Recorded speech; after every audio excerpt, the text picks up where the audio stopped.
problems, he says. There's something that interests me above all, and that's France. It's the Republic, and therefore the success of its president. Don't forget that combat against the far right is going to continue.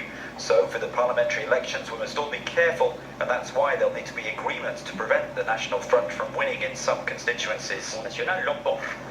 Macron's movement, now renamed the Republic on the Move, was non-committal, saying his application will be reviewed. The move by Valls could be a boost for the president-elect, but he'll be wary of embracing too many former socialists. Its conservative opponents have tagged him Emmanuel Hollande, saying his administration will be a continuation of the last one. The outgoing president of France has travelled to Berlin for a farewell visit with his German counterpart. François Hollande got a warm welcome from Chancellor Angela Merkel. Dinner for two was planned for the evening.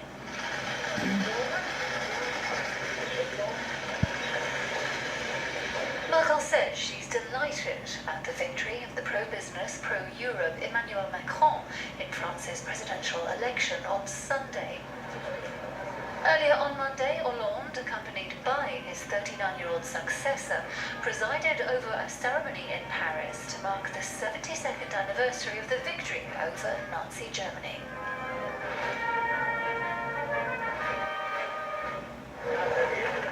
Business as usual at the Gare du Nord railway station, one of the busiest transport hubs in Paris. But for more than 2 hours overnight, it was evacuated amid a major security alert.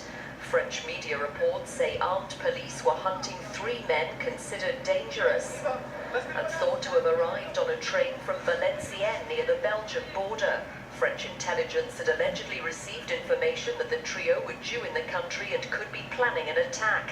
Unconfirmed reports said 2 of the men were thought to be Belgian nationals and 1 Afghan.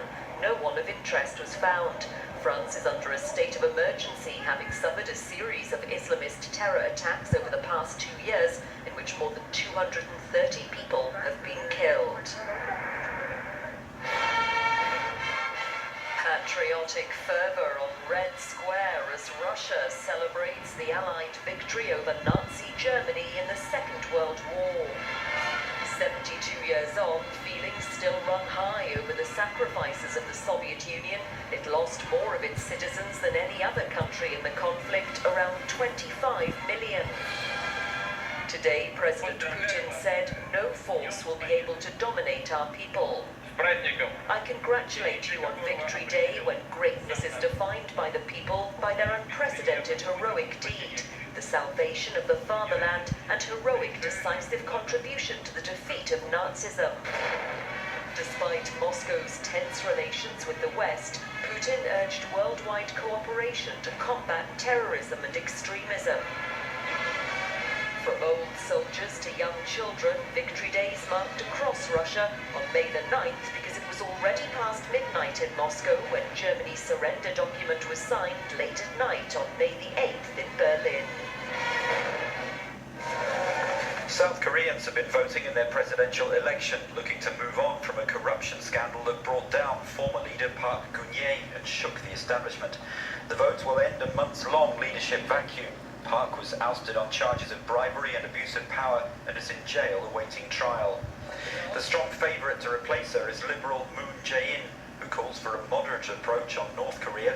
He's criticised previous governments for failing to stop Pyongyang's weapons development and advocates dialogue while maintaining pressure and sanctions.